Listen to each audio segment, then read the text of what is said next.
Perkenalkan, nama saya Clemens Aryan Bratajaya. NIM saya 22G10014. Saya dari Prodi Akuntansi. Ide-ide mendasar dalam video ini adalah bahwa kematian itu adalah titik puncak manusia mengambil keputusan yang terakhir.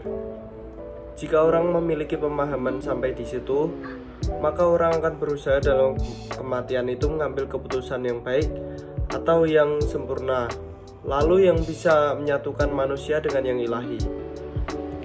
Maka, kalau saya katakan kematian itu adalah titik sempurna, itu saya berharap bahwa orang-orang sungguh memahami kematian itu sebagai pusat terakhir untuk menyempurnakan hidup.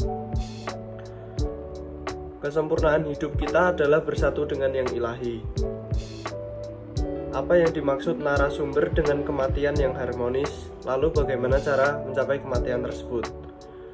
Menurut Romo Saptoko, kematian harmonis adalah orang yang meninggal secara harmonis atau jiwanya sudah siap untuk meninggal dunia. Orang yang meninggal secara harmonis perlu adanya persiapan. Persiapan yang dilakukan salah satunya dengan perilaku kita di dunia kita. Hidup kita harus dijalani dengan sikap harmonis, tidak ada dendam, tidak ada permusuhan, tidak ada iri hati, tidak ada hal yang membuat hati tidak tentram, tidak damai. Itu yang membuat nanti kalau kita meninggal pun akan meninggal yang harmonis, yang enak, yang enjoy, dalam arti siap untuk dipanggil Tuhan. Jalan terang menuju kematian yang harmonis yang pertama, perlu kesadaran bahwa kita tidak usah takut dengan kematian. Setiap orang akan menghadapi kematian kapanpun dan dengan cara apapun. Kedua adalah bagaimana kita mempersiapkan kematian kita. Dan yang ketiga, kematian bukanlah sesuatu yang menakutkan. Kematian adalah pintu masuk untuk hidup di dalam alam baka, atau pintu masuk untuk hidup di alam lain. Lalu yang keempat, kita persiapkan tadi dengan cara sungguh-sungguh hidup sesuai dengan panggilan perutusan dari Tuhan dan hidup dengan penuh kasih.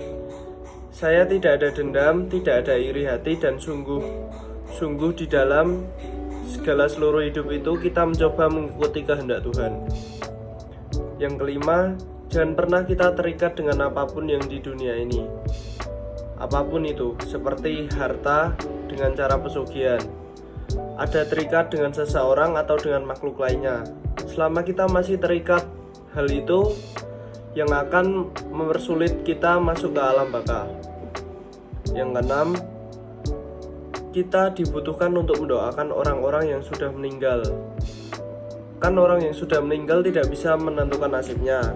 Lalu salah satunya adalah bantuan kita mendoakan mereka agar mereka diampuni dosa-dosanya, dan mereka mampu dan bisa dikasihi oleh Tuhan dengan lebih, dan sehingga mampu meninggalkan dunia yang macam-macam ini, termasuk yang tidak kasat mata, dan akhirnya menemukan jalan untuk bersatu dengan ilahi di dalam kerajaan surga atau di dalam nirwana bagi Rama. Jelaskan makna keselamatan setelah manusia mati menurut agama dan keyakinanmu.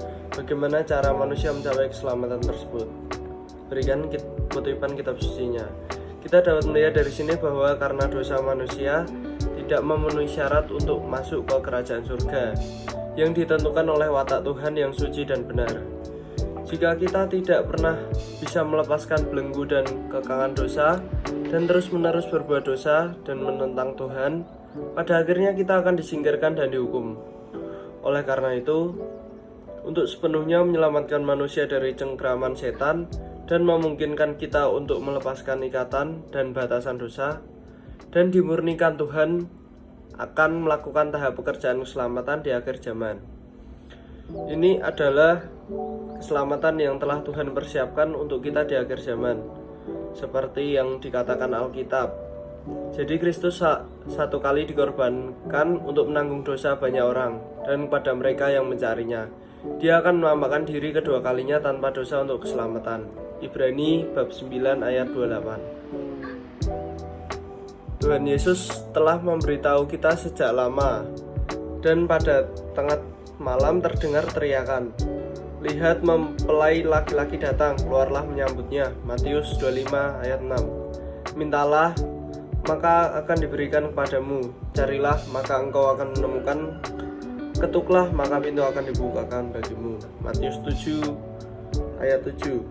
Jadi, ketika kita mendengarkan seseorang bersaksi bahwa Tuhan Yesus telah datang kembali dan bahwa Dia sedang melakukan pekerjaan penghakiman yang dimulai dari rumah Tuhan, kita harus melakukan apa yang Tuhan katakan dan secara proaktif mencari dan menyelidikinya untuk melihat apakah ini pekerjaan Tuhan dan jika itu berisi ekspresi kebenaran. Ini adalah salah satunya cara kita menyambut kedatangan Tuhan Yesus yang kedua kali dan mendapatkan keselamatan Tuhan di akhir zaman. Demikian jawaban dari saya. Terima kasih.